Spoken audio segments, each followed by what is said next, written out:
Bonjour à tous, aujourd'hui on reçoit Cédric Spalvieri, directeur technique et associé à Novaway. Novaway qui est une agence web et mobile à Lyon. Cédric a plus d'11 ans d'expérience dans le milieu de l'informatique. Il a été mon premier mentor dans le développement d'applications. Il est amateur de bière noire, café court et cuisine italienne. C'est pourquoi, si vous croisez un jour Cédric, évitez absolument d'associer les mots tiramisu et spéculoos ou de lui dire que vous coupez vos spaghettis pour qu'elle rentre dans la casserole. Salut Cédric, merci d'être avec nous aujourd'hui. Salut, merci de m'inviter. Je voulais commencer par revenir un petit peu sur ton parcours. Ouais. J'ai vu que tu avais tu as un diplôme d'ingénieur en physique, chimie et électronique. Et je voulais savoir à quel moment tu t'es dit, ok, je vais plutôt m'orienter vers l'informatique du coup, plutôt que ta formation de base. Du coup, en fait, ça a commencé même avant, au collège, où j'ai toujours su que je voulais faire des sciences. Là-dessus, j'avais pas vraiment de doute. Et du coup, naturellement, en fait, je me suis orienté sur un parcours scientifique. Puis voilà, donc j'étais plutôt orienté vers les maths. J'ai fait un bac spé maths. Je suis parti, alors je fais un peu la solution de facilité. J'ai fait une prépa intégrée. École d'ingé. T'as fait quelle école? CPE Lyon. Ouais. CPE Lyon, d'accord. Donc voilà, j'ai fait la prépa intégrée. Au début, sans trop savoir en fait, donc j'étais plutôt c'est PCSI, donc physique, chimie, sciences de l'ingénieur. Il y a un petit peu de tout là-dedans. Et puis après, en affinant un peu, je me suis retrouvé à faire de l'électronique en école d'ingé. Donc là pareil, ça m'intéressait un peu, c'était pas la grande passion, mais c'était des trucs que j'aimais apprendre quand même. Et puis j'ai fait mon stage de fin d'études, donc un an de césure à l'étranger, où là j'étais dans une boîte où je faisais moitié informatique et moitié électronique. Et du coup c'est cette opportunité en fait de pouvoir faire les deux qui m'a permis de me décider et de m'orienter plus sur l'informatique. D'accord. Donc sans cette opportunité, j'aurais jamais appris à potentiellement, je suis en train de faire des transistors et on ne sait pas ce que je ferai actuellement. D'accord, donc c'est à partir de là où tu t'es dit, à partir de ce stage, où tu t'es dit, ouais, finalement c'est l'informatique pour moi. Ouais, c'est ça, ouais.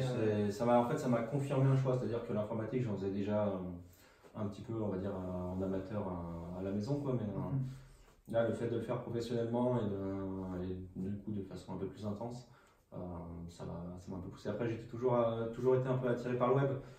C'est vrai que j'ai un blog, j'ai des blogs depuis des années. Pas des blogs qui ont toujours survécu, mais c'est vrai que déjà à l'époque des Skyblogs, j'avais un blog. Après, je suis passé, je crois que c'était DotClear, une plateforme française qui permettait de faire son propre blog, auto-hébergé, ce genre de choses. Et puis après, voilà, je suis passé WordPress et tout. Puis, j'en ai fermé quelques-uns, mais j'ai à peu près tout le temps eu un blog d'ouvert quelque part. D'accord. Je voulais parler un petit peu de... Tu écris plusieurs articles aujourd'hui, sur ton blog justement. Et je voulais parler d'un article précisément, je crois que c'est le dernier que tu as écrit. Le titre c'est Le jour où je suis redevenu junior. Ouais, c'est ça, c'est le dernier gros que j'ai écrit. Ouais. D'accord. Où tu parles grosso modo de ton travail de CTO aujourd'hui, de directeur technique. Est-ce que tu pourrais m'expliquer et expliquer à ceux qui nous écoutent en quoi ça consiste, le poste de directeur technique, ou au moins pour toi? Ouais, si tu veux, en fait, le poste de directeur technique, c'est vraiment un poste, on va dire, en anglais, c'est CTO, en fait, donc Chief Technology Officer, et il y a vraiment cette notion, en fait, qui est super claire dans les postes anglais, où quand tu as un titre en ce qu'ils appellent les C-titles, en fait, donc les Chief Operating Officer, Chief Technology Officer, c'est un métier en fait où tu fais plus de l'humain en fait que vraiment le métier, donc ici la technique. Et en fait, j'ai écrit cet article en fait le jour où je suis redevenu junior parce que il y a pas si longtemps j'ai réalisé que j'avais changé de métier vraiment, c'est-à-dire que je fais plus beaucoup de technique. J'en fais toujours un petit peu parce que j'aime ça et puis parce qu'il y a besoin de temps en temps. Mais voilà, maintenant j'ai un métier qui est plus axé vers l'humain, vers les personnes. Et du coup, c'est quelque chose qui a pas mal changé en fait. Du coup.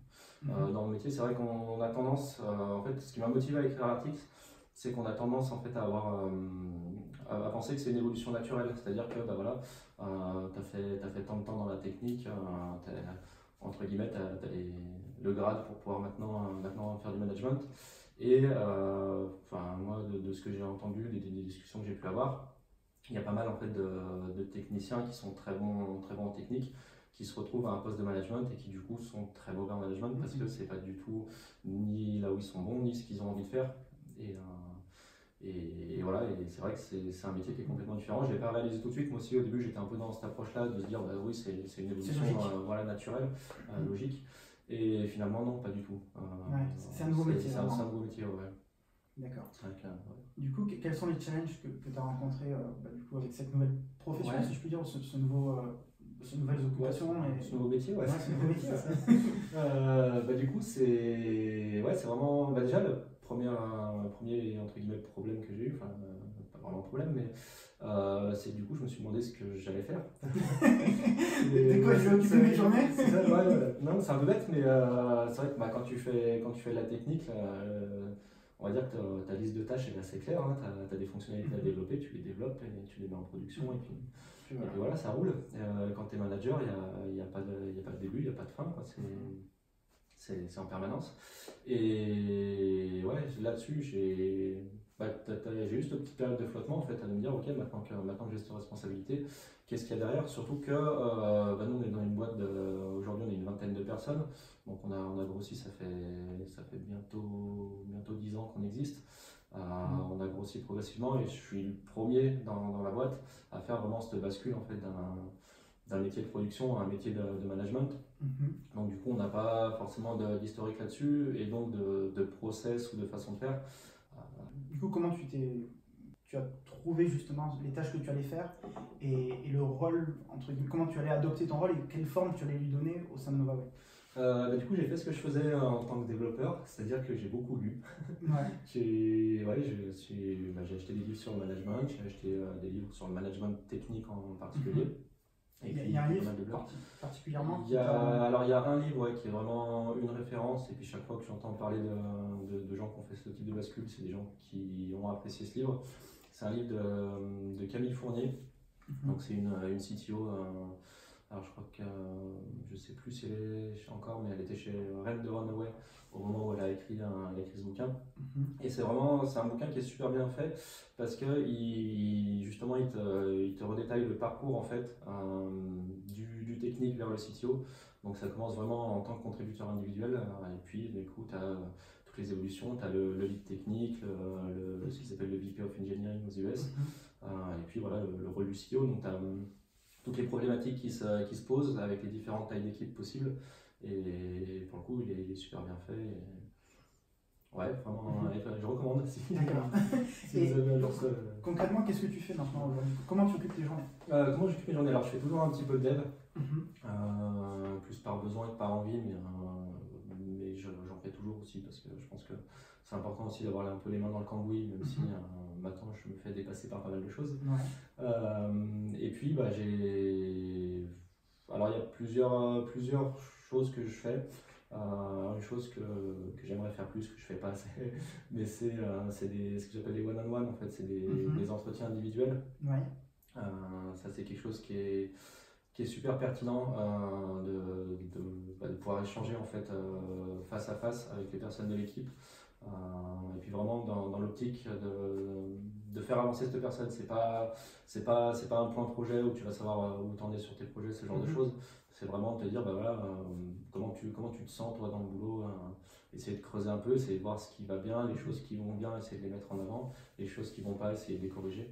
Donc voilà, c'est pas un exercice qui est facile, souvent même si en fait je sens vraiment l'intérêt, et puis même dans mon équipe, il y a pas mal de gens qui me disent que c'est un bon outil, c'est un retour que j'ai, ça c'est même des fois quand je ne les fais pas assez régulièrement, on m'en demande.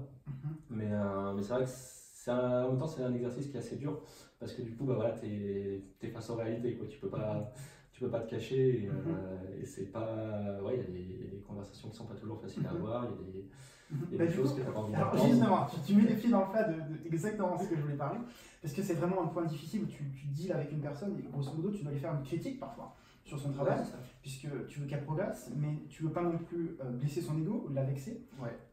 Et alors, comment tu fais une critique? Comment tu fais une critique? Alors, je pense pas qu'il y ait de méthode pour Ouais. faire une critique. Mais quelle est la Je pense- démarche que tu fais? Alors, un truc que moi je mets un point d'honneur en fait à avoir, c'est la sincérité en fait. Dans ce que je fais, en fait, moi j'ai vraiment envie que mon équipe progresse. Mhm. Et du coup, je fais les choses voilà, en étant sincèrement intéressé par les gens avec lesquels je travaille. Enfin, je trouve que voilà, ça peut paraître prétentieux de dire ça, mais je trouve que tous les gens dans mon équipe sont des gens qui sont très intelligents, Mhm. que ce soit intelligent techniquement ou que ce soit intelligent Humainement. émotionnellement. Ouais, humainement. Et du coup, ça rend les choses assez naturelles, on va dire, pas facile du coup. Ouais. Non, ça l'est pas facile.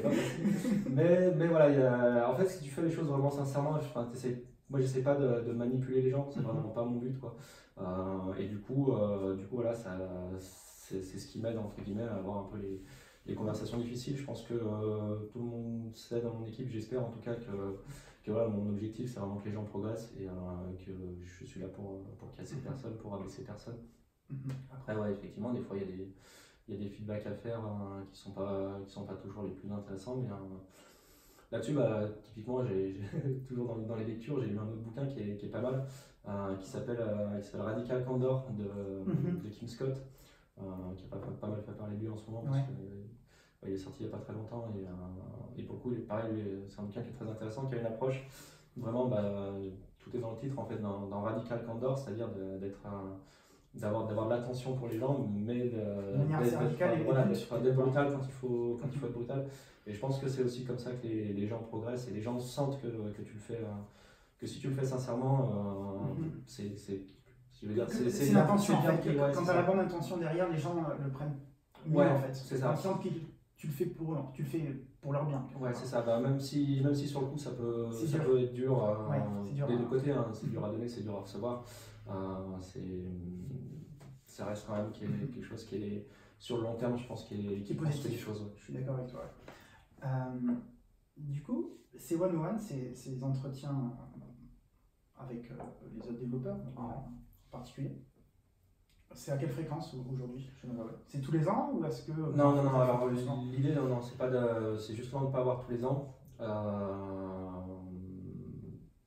Moi, en ce moment, j'essaye d'en faire un par mois. Par personne? Par personne, ouais. D'accord. J'aimerais le faire un par mois, pour le moment, j'y arrive pas. Mais j'y arrive pas. Je m'en donne pas les moyens, hein. Faut dire ce qu'il y a. C'est l'excuse que j'aime pas, ça j'ai pas le temps, c'est je prends pas le temps. Exactement. Et voilà, donc du coup, je pense qu'au moins une fois par mois, c'est utile. Après, c'est toujours comment placer le curseur entre. Enfin, tu as toujours l'impression de déranger les gens, quoi, de les solliciter assez régulièrement. Et en même temps, effectivement, moi, ça me sollicite beaucoup parce que j'ai une équipe de 10 personnes. Donc forcément, une fois par mois, ça fait 10 heures, pas d'affilée, mais ça fait 10 heures. Pour eux, si tu fais une fois par mois, c'est 1 heure dans le mois, ça passe tout seul, quoi. Et c'est vrai que des fois, c'est difficile de la mettre en perspective. Moi, j'ai l'impression des fois de toujours solliciter les gens, mais finalement, ça les sollicite pas tant que ça. Et tu peux même aller jusqu'à 1 fois par semaine. C'est pas 1 heure par semaine, c'est pas non plus déconnant. Alors, comment est-ce que tu évalues du coup la performance pour pouvoir faire cette critique? Parce que j'imagine qu'elle est basée sur un travail, cette critique, pour être construite. Ouais. Comment est-ce que toi tu suis du coup l'équipe, tu fais des revues de code, comment ça se passe exactement? Comment est-ce que tu évalues cette performance? J'ai pas j'ai pas de méthode, non, en plus, pour le coup, c'est différent déjà pour chaque manager et c'est différent pour chaque personne managée. Donc, je serais pas en mesure de donner une méthode. Non, comme je te disais, c'est vraiment la sincérité, en fait, ça t'amène à faire les choses assez naturellement. Alors après, il y a plusieurs choses. Déjà, il y a une relation de confiance à construire.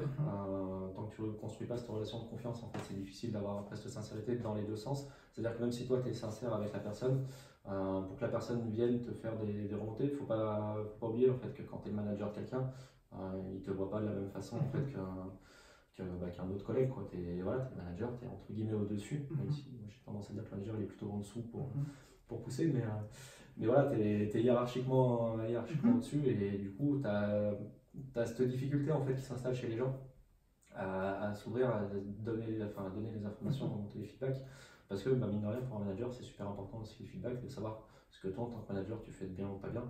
Et du coup, voilà, il faut essayer déjà de construire cette confiance. Okay. Après, j'imagine qu'il y a certains petits trucs que tu regardes, la qualité du code, j'imagine que c'est. Non même pas en fait. T'étais beaucoup plus dur avec moi en vrai. Ouais, je t'ignorais pas, mais j'avais pas le même rôle avec toi. C'est vrai. J'avais pas un rôle manager, mais j'étais là pour t'apprendre à coder correctement. Non, c'est plus, ce que je te dis, maintenant mon métier il est plus sur l'humain que sur la technique, donc moi ce qui m'intéresse c'est comment les gens vont travailler ensemble. D'accord, ok. C'est le relationnel. Ouais, voilà. C'est vraiment ce sur quoi mon boulot s'axe. Après, ouais, il faut quand même que je maintienne un bon niveau de technique dans l'équipe. Mais j'ai envie de te dire, c'est plus. C'est une priorité. C'est un des rôles aussi du CTO, c'est d'avoir un niveau technique qui est en permanence croissant et toujours au maximum possible. Mais on va dire que moi je suis plus là pour donner les moyens de l'atteindre que pour aller faire la police, de dire tu devrais écrire ton code comme ça. Surtout voilà, dans l'équipe, maintenant j'ai beau être CTO, il y a des gens qui sont meilleurs que moi et du coup c'est pas forcément à moi de leur apprendre à coder. T'es pas forcément légitime. Ouais, voilà, c'est ça. Autant je peux en tant que manager essayer d'enlever les obstacles. Moi c'est une vision du métier de manager que j'aime bien, c'est de dire voilà, le manager c'est pas le boss, je sais pas si tu as peut-être déjà vu cette image sur internet où il compare le boss qui fouette et puis derrière tu as le leader qui tire. Pour moi le manager c'est ni l'un ni l'autre en fait, c'est pas le boss qui va fouetter parce qu'il va donner les ordres, il dit faites ça parce que ça clairement on le sait, ça marche pas. Mais c'est pas le rôle de leader non plus, c'est pas celui qui doit faire avec les autres. Pour moi, le manager il est là pour enlever les obstacles en fait. C'est-à-dire que les gens vont faire les choses. Pour donner les clés pour que les gens puissent avancer le plus vite possible et aller le mieux possible, quoi. Et puis voilà, progresser, grandir. Moi j'ai pas. Alors après si, sur des personnes qui sont un peu plus juniors, j'ai une expérience qui me permet de donner des conseils d'un point de vue technique. Je le fais encore beaucoup, mais pour moi c'est pas là, c'est pas plus ton rôle maintenant. Ouais, on va dire que c'est pas dans mon rôle de CTO, c'est plus dans mon reste de rôle d'architecte, quoi. D'accord. Ok, je vois. Que je fais encore un petit peu parce que j'ai besoin. Je voulais savoir comment tu évalues un développeur ou une développeuse au moment du recrutement. Ouais. Ça c'est une question qui. Ça c'est une très bonne question. Parce que personnellement, je pense pas que quand tu évalues un développeur ou une développeuse, tu regardes la technique en fait. Alors, nous on fait des tests techniques, mais pour voir un peu la façon de penser. D'accord. Pour le coup, typiquement, nous on utilise un framework qui est prédominant dans la boîte, c'est Symfony. On a déjà recruté des gens qui avaient jamais fait de Symfony. Parce que c'est pas ce que je vais rechercher. Je vais pas rechercher quelqu'un qui a la connaissance technique, je vais plutôt rechercher quelqu'un qui a la capacité à apprendre. La capacité à apprendre, voilà. Puis cette mentalité déjà de pouvoir travailler en équipe.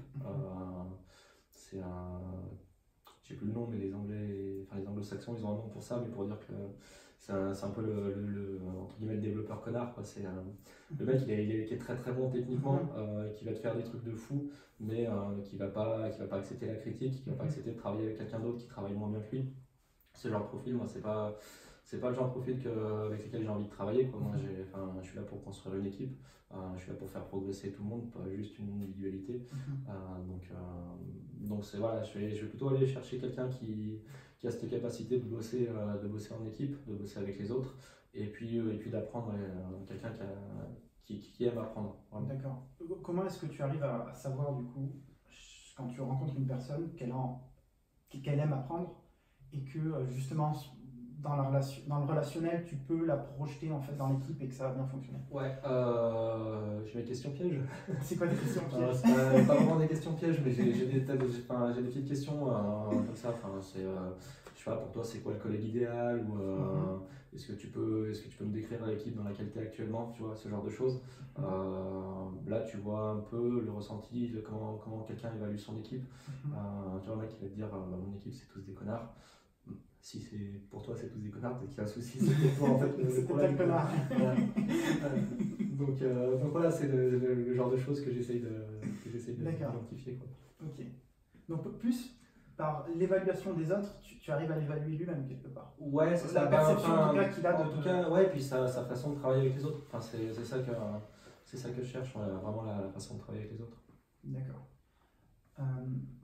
Je voulais parler d'un autre article, enfin non, pardon, pas d'un article, mais d'une conférence que tu as donnée en 2015, donc ça remonte un petit peu, que tu as nommée Tu n'es pas ton code. Ouais. Alors déjà, d'où est venue l'idée de cette conférence et de quoi ça parle? Ouais, alors d'où est venue l'idée de cette conférence? Alors, le fait de faire des conférences en soi, comme je disais, moi j'ai toujours eu des blogs, en fait j'aime partager. Ça, je pense que c'est une des choses qui m'a un peu orienté vers le web, parce que c'est vrai que le web, c'est des communautés de partage assez impressionnantes. Enfin, quand on voit ce que peut faire l'open source aujourd'hui, c'est entre guillemets de l'altruisme pur, même si c'est pas vraiment pur dans le sens où il y a quand même il y a un peu de modèle économique, et puis il y a souvent, alors tu le fais souvent pour toi, et puis après tu l'ouvres aux autres. Mais voilà, dans le web, tu as quand même cette notion de partage qui est pas négligeable et qui me plaît beaucoup. Et du coup, moi, j'aime alimenter ce partage, quoi. Donc ça, c'est pour le côté pourquoi faire une conférence. Et pourquoi ce sujet-là? Parce que je trouve que c'est un sujet qui est assez important. Donc pour ceux qui n'ont pas vu la conférence, je pense qu'ils sont nombreux. Il faut la voir. C'est en fait, donc, le titre Tu n'es pas ton code, en fait, c'est par rapport à ce qu'on appelle l'egoless programming. C'est une façon de travailler, entre guillemets, qui a été mise en place par un gars qui s'appelle Jerry Weinberg et qui a écrit un livre dans les années 70 qui s'appelle The Psychology of Computer Programming, donc vraiment la psychologie du développement informatique. Et c'est vraiment le truc, le point essentiel de ce bouquin-là, c'est d'essayer de se détacher en fait du code et de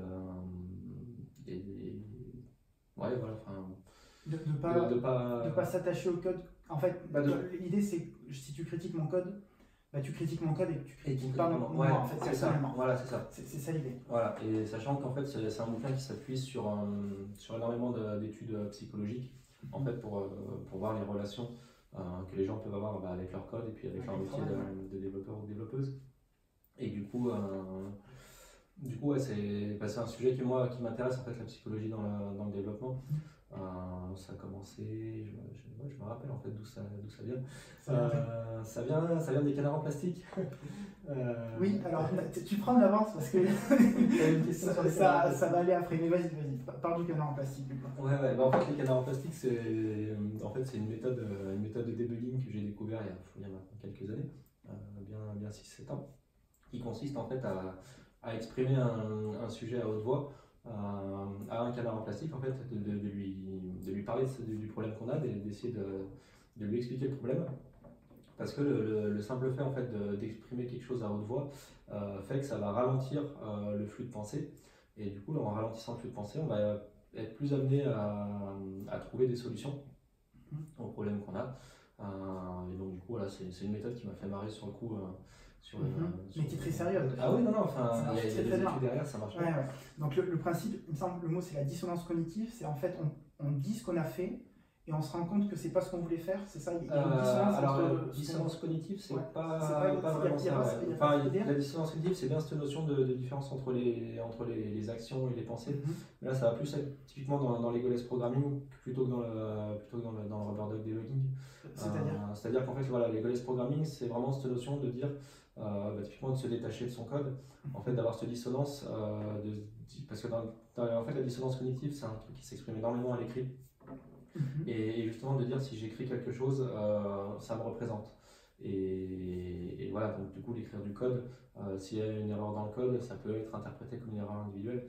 Et donc là, il y a tout un tas de mécanismes de langage, ce genre de choses qu'on peut mettre en place pour éviter en fait d'avoir cette notion et du coup essayer de réduire un peu la dissonance cognitive. Mais non, après, le rubber duck debugging, c'est pas tant lié à la dissonance que ça. Après, voilà, moi, on va dire que ça a été mon point d'entrée vers la psychologie dans le code, en fait. Et puis, du coup, après, j'ai mis la main dans l'engrenage. Est-ce que tu peux nous donner quelques clés pour mettre en place l'egoless programming, des méthodes pour vraiment l'expérimenter? Ouais, alors on va dire que le truc principal, l'une des choses qu'il y a à faire, déjà, c'est d'essayer de ne pas dire mon code. C'est bête, ouais. Mais le fait de dire mon code, c'est que ça le relie à moi-même, et du coup, ça crée ce lien en fait, entre la personne et le code. Qu'est-ce que tu dis à la place? Le code. Le code que tu as écrit, je peux dire le code que tu as écrit, le code que j'ai écrit. C'est vrai que je ne dis jamais. J'essaye en tout cas. Je pense que je le fais très rarement de dire là il y a une erreur dans ton code. Je vais dire il y a une erreur dans le code que tu as écrit, ça je le dis assez souvent. Ouais.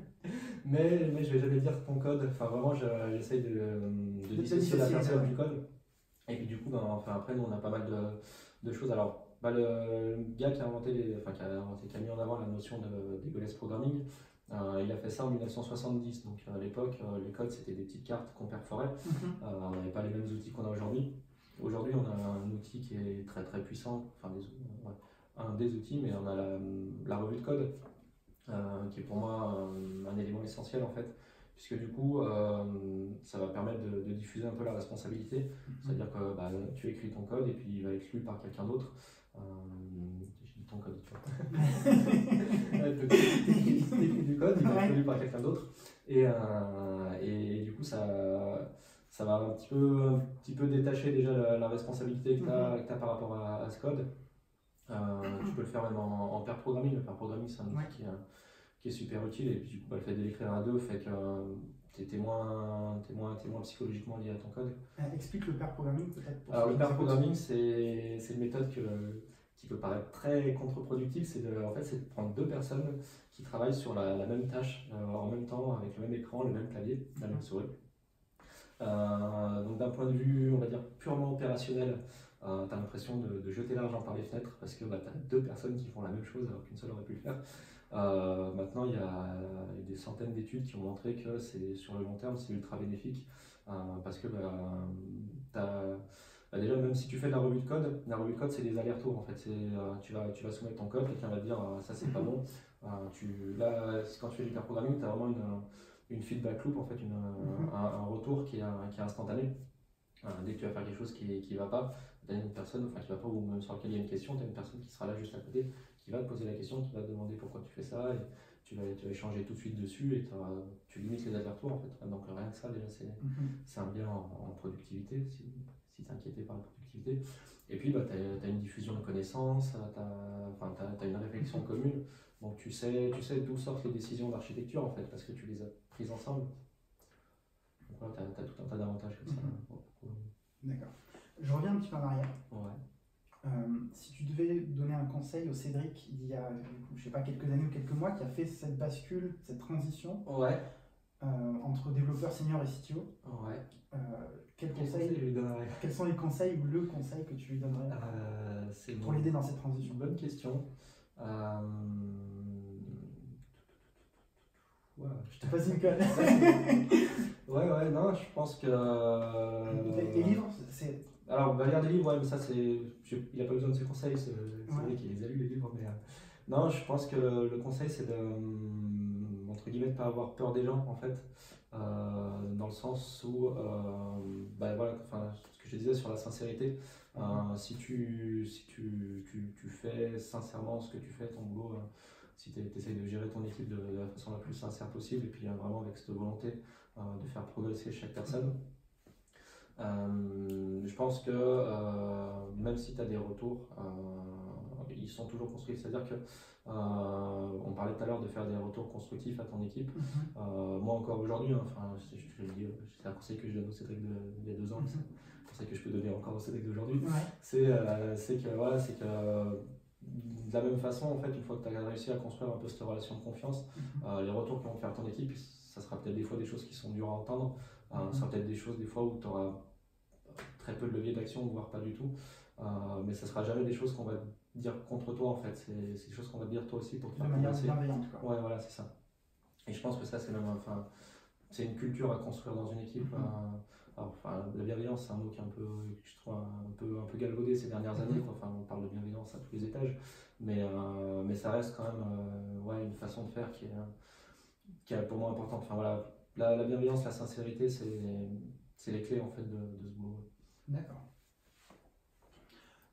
Dernièrement, chez NovaWay, vous avez lancé un nouveau service qui s'appelle CTO as a Service. Alors, c'est un petit peu le moment de promo. Alors, je sais pas si je devrais le faire chez nous par rapport au contrat dont on a parlé tout à l'heure. Mais vas-y, fais un petit peu de promo pour NovaWay. Qu'est-ce que c'est que le nouveau service CTO as a Service? Alors, CTO as a Service, en fait, c'est un service d'accompagnement qu'on fait, c'est-à-dire que voilà, aujourd'hui, nous, on existe depuis presque 10 ans. Et on a acquis une certaine expérience dans l'accompagnement de nos clients. On a fait des erreurs, on a appris de ces erreurs. Et du coup, on est capable aujourd'hui de guider un peu les clients. Et on est parti, on va dire qu'il y a 8 ans, on était encore très prestataire technique. Vraiment, on recevait les cahiers des charges et puis on codait ce qu'il y a derrière. Aujourd'hui, on s'oriente également sur l'accompagnement. Et du coup, là, on a toute une palette de services qui vont permettre de construire les gens. C'est vrai qu'il y a un besoin en fait, c'est-à-dire que tu as vraiment cette demande de gens qui ont leurs idées, qui ont leurs projets, mais qui n'ont pas de compétences techniques. Et s'engager, s'associer avec un CTO que tu ne connais pas forcément, c'est prendre un gros risque. C'est difficile à trouver aussi. Et c'est difficile à trouver un CTO qui soit intéressé par ton projet, qui soit motivé pour le faire. Qui se soit prêt à ne pas avoir de salaire aussi. Voilà, c'est ça. C'est très très difficile. Ouais. Donc voilà, donc nous en fait ce qu'on propose en fait c'est une offre, c'est un service de CTO, ça porte bien son nom, un CTO as a Service. C'est-à-dire qu'on va faire le CTO de substitution, c'est-à-dire qu'on va être là pour apporter l'expertise technique, pour conseiller par rapport à ce qui est possible de faire techniquement. On vient pas piquer l'idée ou quoi que ce soit, on vient vraiment essayer de la mettre en valeur avec des outils, avec des ateliers, ce genre de choses. Et puis voilà, c'est une offre un peu à la carte, où on peut choisir les différents types d'ateliers, que ce soit plus des ateliers graphiques, des ateliers techniques, ce genre de choses, et même des ateliers fonctionnels parfois. Et puis voilà, on vient enrichir, et puis on fait l'accompagnement, donc du coup on peut faire juste du conseil. On peut après enchaîner sur la réalisation, parce que souvent, même si on a les billes derrière, on n'a pas forcément quelqu'un pour le réaliser. Donc on peut faire la réalisation. Et puis on va embrayer la machine, c'est-à-dire que c'est un service qui est à destination des startups. Donc ça leur permet de mettre le pied à l'étrier, puis derrière il va falloir quand même construire une équipe. C'est-à-dire quand on est en tant que startup, on ne peut pas s'appuyer ad vitam aeternam sur une agence en fait pour vivre. On va avoir besoin de recruter. Du coup, nous on propose aussi ça, c'est-à-dire l'accompagnement dans le recrutement du premier développeur, de la première développeuse, et derrière de mettre vraiment le pied à l'étrier. D'accord, de lancer l'équipe en fait. D'accord. Et puis du support sur le long terme aussi, on est toujours là, c'est pas nos amis pied à l'étrier, et puis on lâche. Débrouillez-vous en vous lâche. Maintenant que vous êtes lancé. Il faut que je sois. Du coup, j'ai une question à te poser. La dernière fois, j'étais chez la coiffeuse. Et du coup, depuis maintenant un peu plus d'1 an, je me suis lancé en tant que freelance. Et alors, elle me posait des questions un petit peu, et elle me demandait si un jour il y a un client qui vient et qui veut que je réalise une de ses idées, et que je trouve, ou que elle m'a dit, selon elle, l'idée est pourrie. Comment est-ce que tu réagirais? Est-ce que tu prendrais le contrat si tant est qu'il te paye? Quel est ton positionnement en fait par rapport à là? Alors moi j'ai ma réponse précise, mais je vais entendre la tienne plutôt. Donc tu rencontres quelqu'un, il a une idée de projet, il est prêt à louer vos services si tu as des services, mais tu penses que selon toi, selon ta propre analyse, que son idée est pourrie? C'est une bonne question. Alors, je pense que il n'y a pas d'idées pourries en fait, entre guillemets. Il y a des idées qui n'ont pas forcément la bonne exécution. En fait, souvent quand tu as une idée, derrière tu as une vision. Si tu regardes souvent les entrepreneurs qui réussissent, c'est pas des gens qui ont des idées, c'est des gens qui ont une vision, qui ont une problématique et qui veulent répondre à cette problématique. Et justement, c'est ce qu'on fait un peu dans CTO de service, en fait, c'est de se dire, venez avec votre idée, votre vision, et puis nous, on va travailler ça. On va avoir alors effectivement, la personne qui est braquée et qui va dire non, moi j'ai ça et je veux que ce soit fait comme ça, non, on va pas travailler avec eux parce que nous, on se positionne plus en tant que prestataire, on se positionne en tant que partenaire. Et du coup, on est là pour donner des conseils, on est là pour dire quand c'est pas la bonne idée. Et puis essayer de travailler en fait cette matière brute qui est l'idée et d'essayer d'en transformer quelque chose qui a de la valeur. Je te challenge un petit peu. Comment est-ce que tu sais si une idée est bonne ou pas du coup? Tu le sais pas. Tu le sais pas. Tu le sais pas, tu as des outils en fait pour le vérifier. Ça c'est un peu, je pense que tu dois connaître ce qu'on appelle le Lean Startup. C'est vraiment cette idée de se dire, on a une idée, on va formuler une hypothèse en fait à partir de cette idée, on va se mettre en œuvre les moyens de vérifier cette hypothèse, et puis du coup l'hypothèse elle est soit validée et on continue dans cette direction, soit invalidée et on trouve une autre direction, on trouve un autre moyen de répondre à la problématique. D'accord, ok. Alors ma réponse était un petit peu équivalente, c'est-à-dire que je disais que j'avais pas forcément la science infuse et même aujourd'hui, moi qui m'intéresse beaucoup aux startups, je sais pas si tu sais, mais l'idée d'Uber a été, beaucoup d'investisseurs ont passé sur le premier tour d'Uber, parce qu'ils pensaient que c'était une idée pourrie et que ça allait jamais marcher. Et du coup, quand tu vois aujourd'hui que même les meilleurs qui ont investi dans plein de startups à succès, etc., se trompent toujours, ça serait prétentieux de dire que ton idée elle est pourrie, alors que tu n'en as vraiment aucune idée en fait, tu ne sais pas. Et ton objectif, c'est vraiment d'accompagner la personne, de mettre en place des métriques, des outils d'analyse pour fixer des objectifs et voir si on les atteint ou pas. Ouais, c'est ça, c'est-à-dire que n'importe quelle idée, en fait, tu peux la vérifier. Aujourd'hui, avec le web, tu as des moyens de la vérifier pour des coûts qui sont relativement restreints. Du coup, plutôt que de dire cette idée n'est pas bonne, bien on vérifie, on voit si c'est une bonne idée ou pas. Ok. C'est quoi les méthodes que vous utilisez du coup là? Tu parles de méthodes pour vérifier si l'idée est bonne? Je déballe tout parce que... Tu veux pas déballer? Non, je peux te dire un peu ce qu'on fait. On fait des ateliers, typiquement on va faire des ateliers de... Déjà ça dépend, t'as beaucoup de gens qui viennent nous voir parce qu'il y a déjà un existant et qui veulent améliorer l'existant. Donc là on va mettre en place des métriques, on va faire des interviews utilisateurs, ce genre de choses déjà pour essayer de recueillir de l'information. On a vraiment toute cette phase en amont où on recueille l'information. Après, on va avoir une phase où on va analyser cette information et puis on déduire justement des bribes de solutions. Après, nous, on a des ateliers qui permettent de prioriser, en fait, d'essayer de trouver le plus important en fait pour l'utilisateur. De la solution que tu as, ce qui peut être rapide à mettre en place et qui peut t'apporter rapidement de la valeur en fait. Ce genre de choses, et puis d'en construire ce qu'on appelle le MVP, le produit minimum viable. Et puis voilà, essayer de construire ça et le tester, et pour le coup le plus faible possible pour valider ton hypothèse. D'accord. Il y a 3 ans maintenant que je me suis lancé dans le dev. Comme je disais, c'est toi qui m'as mentoré au début. Et aujourd'hui, c'est un petit peu la boucle qui se boucle. Dans le sens où depuis 3-4 mois, je suis devenu moi aussi mentor. Donc je suis mentor sur le parcours iOS d'Open Classroom. Alors je ne vais pas faire beaucoup de pub pour Open Classroom, mais je trouve qu'ils ont fait vraiment un truc pro. C'est-à-dire qu'ils ont créé plusieurs formations, donc il y a des cours en ligne qu'on peut suivre. Et derrière, ils ont ce programme du coup de mentor, où je me retrouve en one-to-one. Donc chaque semaine, j'ai 1 heure avec un étudiant. Il va me montrer ce qu'il a fait, il y a des projets en fait à faire et moi je dois l'accompagner et l'aider justement dans l'acquisition de ses connaissances. Et justement, il y a quelques temps, j'ai lu un livre là-dessus qui s'appelle The Talent Code de Daniel Coyle, qui est un livre de vulgarisation scientifique sur le processus d'acquisition d'une compétence. Okay. Donc ça paraît vachement compliqué dit comme ça, mais ça l'est pas du tout. Et l'idée en fait, c'est de se dire, ok, comment ça se manifeste au niveau du cerveau, l'acquisition de compétences. Okay. Et donc, je crois que c'est un peu avant 2009, il y a des scientifiques qui ont découvert que justement ce processus d'acquisition d'une compétence dépend de la croissance de la myéline. La myéline, c'est une protéine qui est responsable de l'isolation qui entoure nos circuits neuronaux.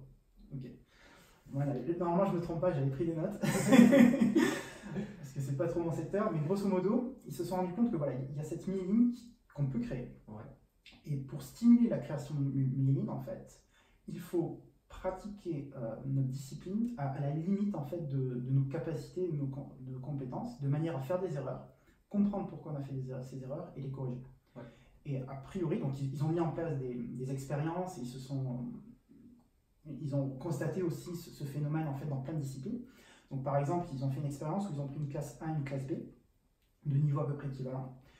Ils ont enseigné pendant 3 heures un sujet à la classe A, et à l'issue de ces 3 heures, ils lui ont fait passer un test.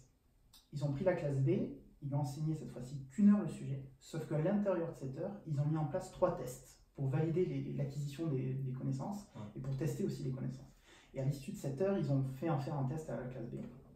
Et je crois que la classe B a performé quelque chose comme 50% de fois mieux que la classe A, alors que la classe A a eu 3 heures, alors que la classe B a eu. Et il y a d'autres phénomènes aussi, je crois. Alors, je ne suis pas un spécialiste du foot, mais ils ont expliqué que justement le fait que les Brésiliens soient très forts au foot, en fait, c'est parce qu'ils pratiquent le foot, ils pratiquent le futsal. Et le futsal, qu'est-ce que c'est? Donc c'est le foot dans un espace beaucoup plus réduit. Et comme c'est beaucoup plus réduit, tu vas avoir ce contact en fait avec tes adversaires qui est beaucoup plus fréquent, et du coup tu vas devoir améliorer ta technique et avoir une technique beaucoup plus précise de gestion de ton ballon. Et donc ça va favoriser la création de myéline parce que tu as ce contact, en fait, tu as cette difficulté que tu vas rencontrer beaucoup plus souvent.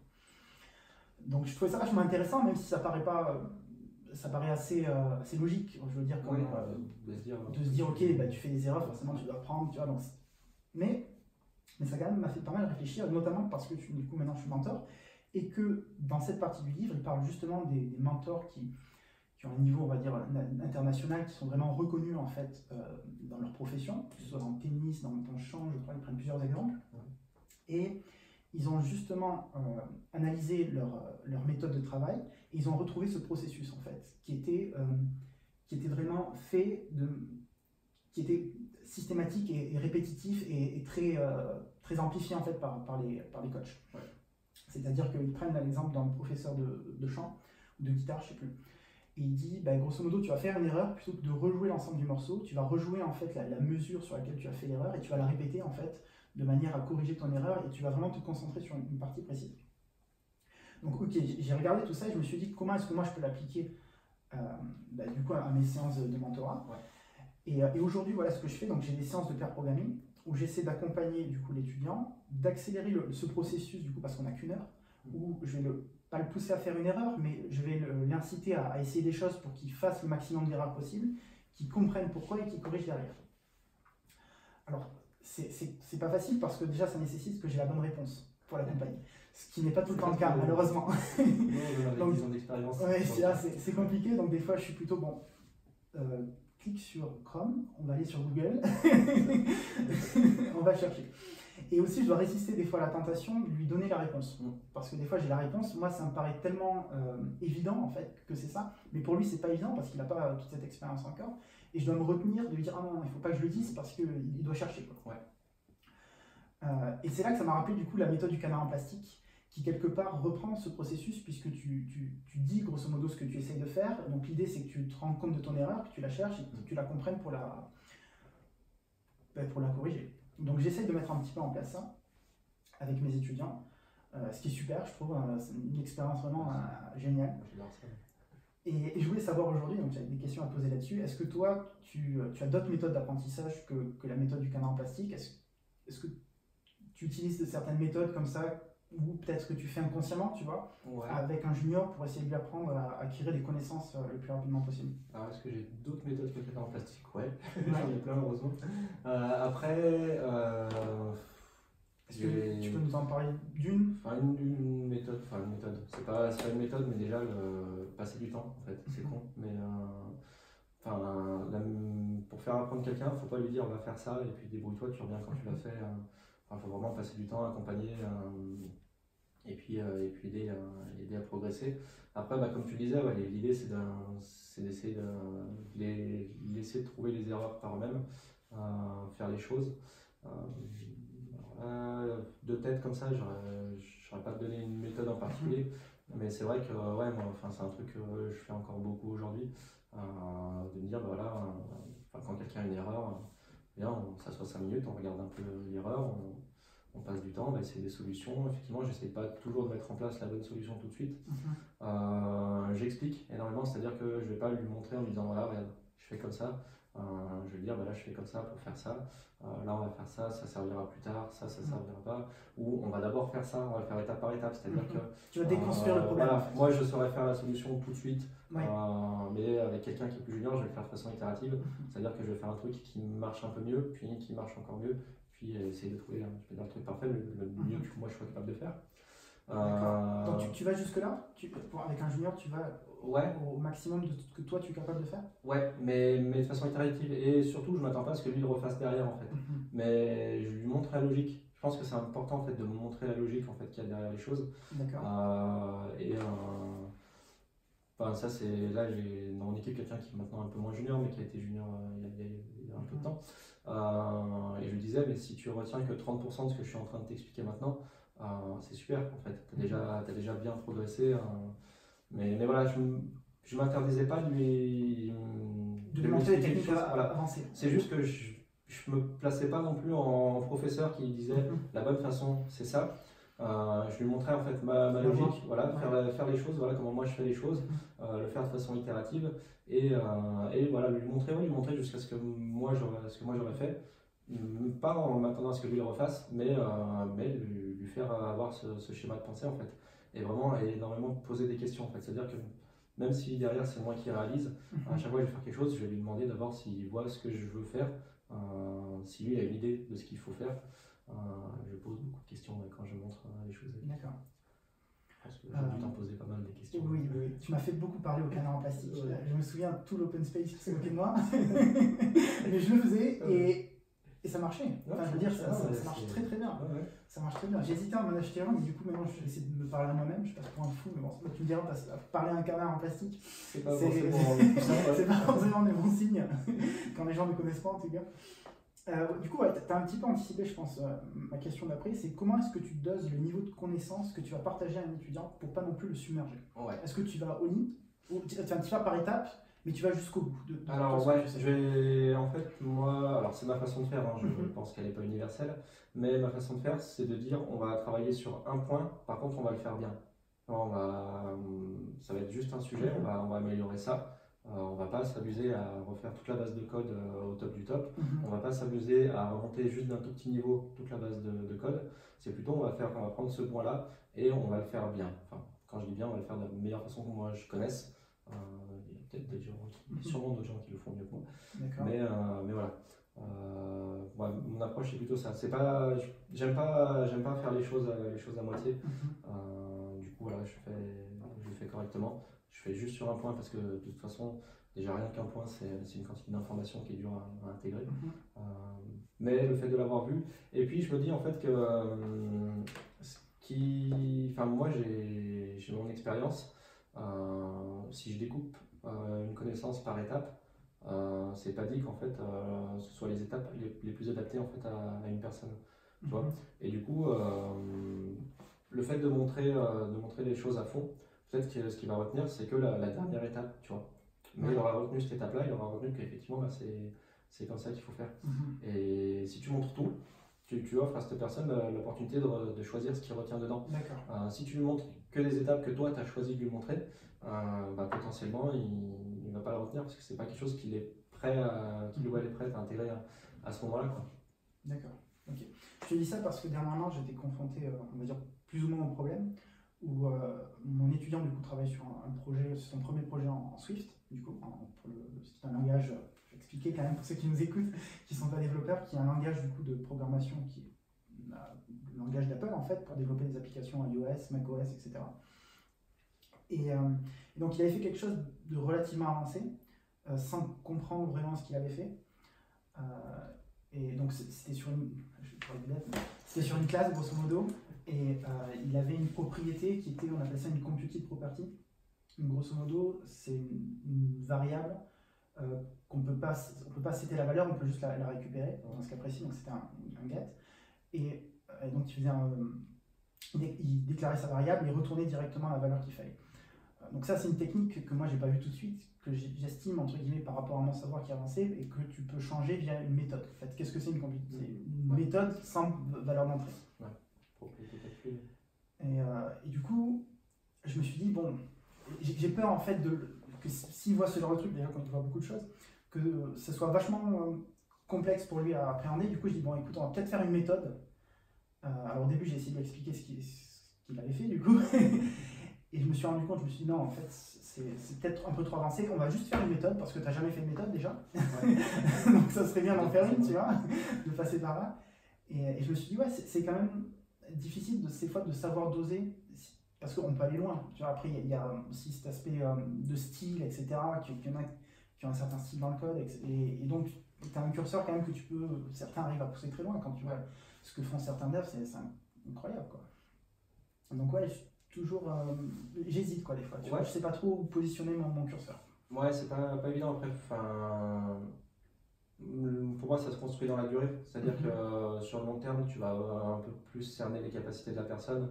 Et du coup, c'est là où le système de mentorat d'Open Classroom est pas mal, c'est que ça laisse au mentor le temps de s'adapter à la personne mentorée. Donc, Et il me semble que tu l'as fait pour moi parce que tu me laissais passer des choses, je pense, au début, et quand des fois tu me montrais une nouvelle manière de faire, je regardais ce que j'avais fait, je me disais, mon Dieu, comment tu as pu faire un truc pareil?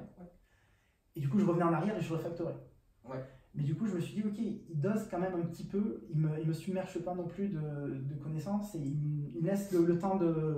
Ouais, comme je te disais, en fait, sur les points où je pense que c'est important, je vais te montrer à fond. Après, voilà, je vais pas te montrer tout parfait dès le début parce que c'est pas possible, quoi. Et puis voilà, après, c'est en apprenant que tu progresses et que tu peux revenir sur ce que tu as déjà fait. Ok. Quelles sont tes dernières lectures ou ta dernière lecture du coup? Ma dernière lecture, typiquement, c'était Radical Candor de King Scott. Ouais. Qu'est-ce que tu en as ressorti? Qu'est-ce que tu en as appris? Beaucoup de choses en fait. Alors, pas des choses que je pourrais te donner point par point, mais vraiment voilà, tout un tas de façons de faire, de s'exprimer voilà, pour essayer de travailler avec ton équipe de façon à la fois bienveillante et sérieuse, quoi. Ouais. Et non, c'est vrai, ce qui est intéressant en plus dans le bouquin, c'est que donc Kim Scott, c'est la fille qui a écrit ce bouquin. Elle a bossé chez Twitter, elle a bossé chez Google, elle a bossé chez Apple, notamment des hauts postes de management. Et elle apporte en fait cette différence de culture qu'il y a entre ces entreprises. Typiquement, où chez Apple, ça va être ce qu'ils appellent measure twice, cut once, c'est-à-dire que tu vas d'abord bien prendre tes mesures, et une fois que tu es sur tes mesures, là, t'agis, tu vois, c'est une analogie avec le bricolage où tu vas bien mesurer et où tu vas quand tu es sûr de ta mesure, tu coupes, et puis là, tu sais que ta découpe elle est bonne et tu n'as plus qu'à la poser. Là où l'approche de Google, ça va plutôt être on fait les choses et on corrige si derrière ça va pas, quoi. D'accord. Donc plus en termes de la philosophie d'entreprise et de la manière dont tu vas attaquer un projet, quoi. C'est ça, et ce qu'elle explique en fait, c'est que ça se ressent à tous les niveaux, dont le management en fait. Tu ne manages pas des gens chez Google comme tu managerais des gens chez Apple.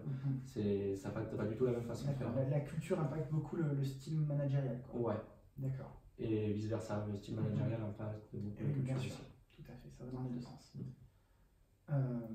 Merci Cédric d'être venu pour ce podcast. Où est-ce qu'on peut te retrouver si on a envie de lire et de voir ces conférences et même peut-être de collaborer avec toi pour City Was the Service ou pour d'autres services chez NovaWay? Alors déjà, pour me retrouver, donc j'écris sur mon blog, donc squi.fr, skwi.fr.